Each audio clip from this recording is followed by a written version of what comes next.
ጤና ይስጥልን ውድ ኢትዮ ከረንት ዩቲዩብ ገጽ ተከታዮችና አድማጮች እንደምን አላችሁ? ለዕለቱ የተመራረጡትን አርዕስተ ዜና ወደ እናንተ ይዘን ቀርበናል። የአሜሪካው ፕሬዝዳንት ትራምፕ በኢራን ውስጥ ያለው ነዳጅ ዘይት መውሰድ ምርጫቸው እንደሚሆኑ ተናግረዋል። ፕሬዝዳንት ዶናልድ ትራምፕ እሁድ ዕለት እንደተናገሩት በኢራን ውስጥ ያለው ነዳጅ ዘይት መውሰድ እንደሚፈልጉ 90% በላይ የኢራን ዘይት ወደ ውጭ የምትልክበትን የካርግ ደሴት ኤክስፖርት ማዕከል ለመያዝ ማቀዳቸውን ገልጸዋል። በዚህም ጉዳይ በዜና ጥንቅራችን አካተናል። እና ኢራን ፍጥጫ የነዳጅ ዋጋ በዓለም ላይ ታይቶ በማይታወቅ ሁኔታ ሻቀበ። በዚህም ጉዳይ ዜና ጥንቅራችን አካተናል። ኢራን ዓለምን ጨለማ አድርገዋለሁ ብላለች። በምን ጉዳይ የዜና ትንታኔያችን በዚሁ አካቷል። ፓኪስታን በኢራን ጦርነት ዙሪያ የሳውዲና ቱርክ ግብጽ ከፍተኛ ዲፕሎማቶችን ለስብሰባ ጠርታለች። የፓኪስታን መንግስት በአሜሪካና በኢራን መካከል እንዳስታራቂ ሆኖ እየሰራ ሲሆን እስላማባድ ውይይቶች እየተካሄዱ ይገኛሉ። በዜና ጥንቅራችን አካተናል። የኢራን አብዮታዊ ዘብ ጦር ከፍተኛ አዛዥ ሐሰን ዛይድ መገደላቸው ተዘግቧል። በኢራንና እስራኤል እንዲሁም በአሜሪካ መካከል እየተካሄደ ባለው ቀጥተኛ ጦርነት ሳቢያ የኢራን አብዮታዊ ዘብ ጦር IRGC ከፍተኛ መኮንን የሆኑት ሜጀር ጄኔራል ሐሰን ዛይድ በዋና ከተማ ቴህራን ውስጥ መገደላቸው ተነግሯል። የዜና ጥንቅራችን ማካቶታል። ኢራን አሜሪካ ወረራ ልትፈጽም እየተዘጋጀች ነው ማለቱን ተከትሎ የነዳጅ ዋጋ በበርሜል $116 በላይ ገብቷል። በዜና ጥንቅራችን የምንመለከተው ይሆናል።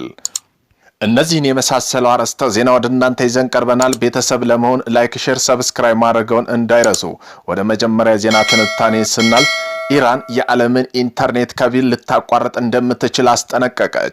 ኢራን በሆርሙዝ ሰርጥና በቀይ ባህር ስር የሚያልፈው ኢንተርኔት ኬብሎች ቆርጣለው ስትል አስጠንቅቃለች።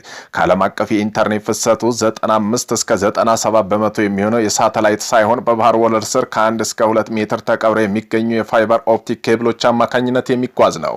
የባንክ ዝውውሮች፣ የአክሲዮን ግብይቶች፣ የክላውድ ኮምፒውተር አገልግሎቶች፣ እያንዳንዱ የፋይናንስ ገበያ የሚያስተሳስሩ የመረጃ ፍሰት በሙሉ እነዚህ ኬብሎች የተመሰረተ ነው። እነዚህ ሁሉ ኬብሎች የተዘረጉት አሁን ወቅት የኢራን አብዮታዊ ጥበቃ IRGC መተላለፊያ ክፍያ ዩዋን ገንዘብ በሚሰበስብበት ጥልቀት በሌለው ባህር ወለል ላይ ነው። እንደ ተራ ክልላዊ መስመሮች አይደሉም። እስያ፣ አውሮፓ፣ መካከለኛው ምስራቅ፣ አፍሪካን የሚያገናኝ ዓለም አቀፋዊ ዲጂታል የንግድ ጀርባ አጥንቶች ናቸው።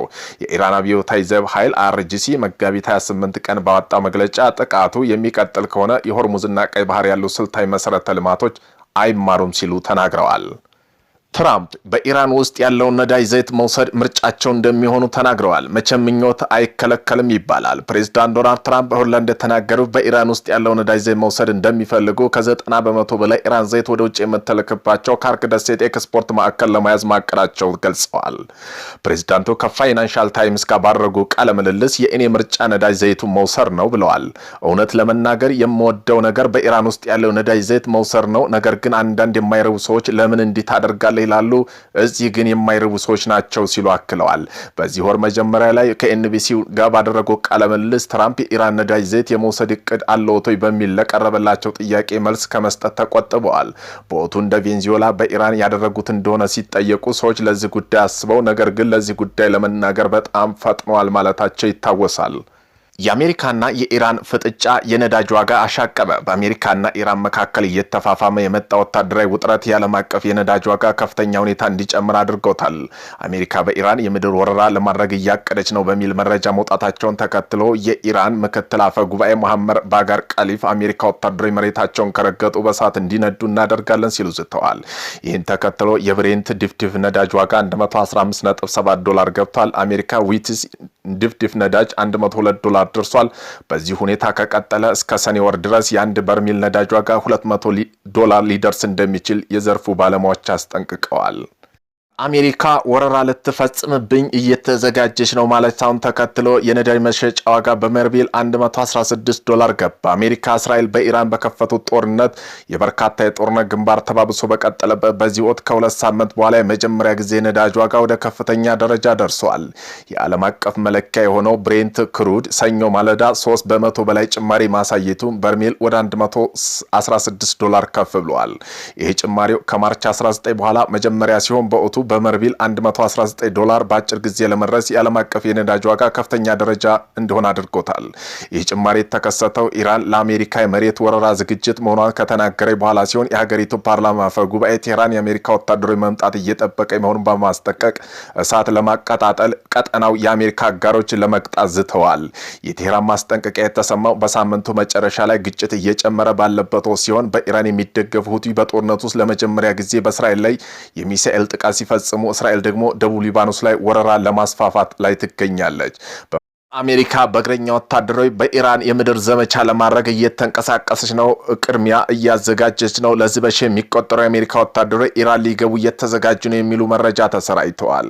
የኢራን ምክትል አፈ ጉባኤ መሐመድ ባገር ቀሊፍ በሰጡት መግለጫ ደግሞ ጠላት በአደባባይ ስለ ድርድር እያወራ ሚስጥር ግን የምድር ወረራ እያቀደ እኛ ግን የአሜሪካ ወታደራዊ መሬታችን እስኪረግጡ በጉጉት እየጠበቅ ነው መጥተው በሳት እንዲነዱና እንዲቃጠሉ እናደርጋለን ሲሉ ዝተዋል። ይህን ተከትለው የነዳጅ ዋጋ ጨምሯል። አንድ በርሜል ብሬንት ድፍድፍ ነዳጅ ዋጋ $115.76 ገብቷል።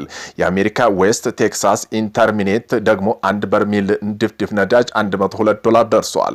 ሁኔታ ከዚህ ከቀጠለ ሰኔ ወር የሚቀየር ነገር ከሌለ አንድ በርሜል ብሬንት ድፍድፍ ነዳጅ $200 ሊደርስ እንደሚችል የዘርፉ ባለሙያዎች እየተነተኑ ነው።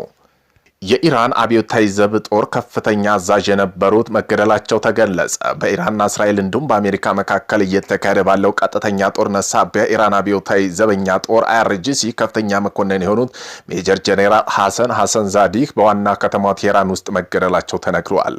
መካከለኛው ምስራቅ ያለው ቀውስ ተባብሶ በቀጠለበት በዚህ ወቅት በቴህራን የሚገኙ የሙሐመድ ረሱል አላህ ክፍለ ጦር አዛዥ ሜጀር ጄኔራል ሐሰን ዛዲህ መገደላቸው የተለያዩ የዓለም አቀፍ መገናኛ ብዙሃን ዘግቧል።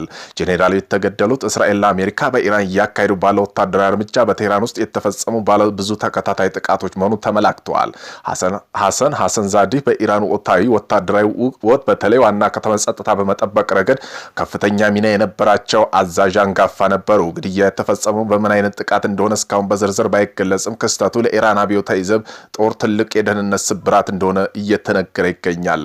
ኢራን ባለስልጣን እስካሁን በጉዳዩ ይፋዊ መግለጫ ባይሰጡም በቴህራንና በሌሎች ቁልፍ ከተሞች ያለው ወታደራዊ ዝግጅት ወደ ከፍተኛ ደረጃ መሸጋገሩን ተዘግቧል።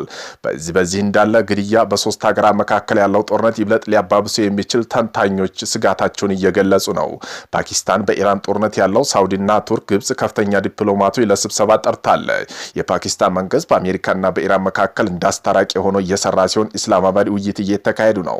ሳውዲ አረቢያ ከግብጽ ከቱርክ የተውጣጡ ከፍተኛ ዲፕሎማት በኢራን ላይ እየተካሄደ ባለው አሜሪካ እስራኤል ጦርነት ዙሪያ ለመወያየት ግጭቱን ለማርገብ ከፓኪስታን አቻቸው ጋር በሁለት ቀናት የሚቆይ ውይይት እስላማባድ ተሰብስበዋል። የፓኪስታን የውጭ ጉዳይ ሚኒስትር ኢሻቅ ዳር ኢራን በፓኪስታን ሰንደቅ ዓላማ የሚጓዙ ተጨማሪ 20 መርከቦች በቀን 2 መርከቦች በሆርሙዝ ወሽመጥ በኩል እንዲያልፉ መፍቀዷን አስታውቀዋል። የፓኪስታን ጠቅላይ ሚኒስትር ሻህባዝ ሻሪፍ እንደተናገሩት ኢስላማባድ ውይይት እንደ ዝግጅት አካል ከወንድሜ ከኢራን ፕሬዝዳንት መስዑድ ፔዜሽኪያን ጋር በአንድ ሰዓት በላይ የቆየ ዝርዝር የስልክ ውይይት አድርጋለሁ ብለዋል። ኢስላማባድ እየተካሄደ ያለው ስብሰባ ብዙ እንደሚሉ ከሆነ ብቸኛው አዋጭ አማራጭ የሆነው ዲፕሎማሲ ውይይት ያካተተ የወሳኝ ሂደት ጅምር መሆኑን አልጀዚራ በዘገባው አመላክተዋል። እንደ ፕሬዝዳንት ጽሕፈት ቤት ገለጻ ፔዜሽኪያን ኢስላማባድ ጥረት ያደነቁ ሲሆን በኢራን የሚሰነዘረው ጥቃት ለማስቆም ፓኪስታን የምታደርገውን የማስታረቅ ጥረት አመስግነዋል። ሁለቱም መሪዎች ባለፈው ሳምንት ስለ ግጭትና ፓኪስታን ግጭት ለማቆም ስላላት ቁርጠኝነት ቀደም ብለው ተነጋግረው ነበር። ኢስላማባድ ከቴህራን ጋር የቆየ ግንኙነት በባህር ሰላጤ ሀገራት ዘንድ የቅርብ ትስስር ያላቸው ሲሆኑ ሻሪፍ የጦር ኃይል አዛዥ ፊልድ ማርሻል ኢሳም ሙኒር ከአሜሪካ ፕሬዝዳንት ትራምፕ ጋር የግል መቀራረብ ፈጥረዋል። አልጀዚራ እንደዘገበው ፓኪስታን በአሜሪካና በኢራን መካከል እንደ ዋነኛ መልእክት አቀባይ በመሆን በማስታረቅ ጥረቱ ውስጥ ሁለቱም ወገኖች መካከል መልእክት በማስተላለፍ ላይ ትገኛለች።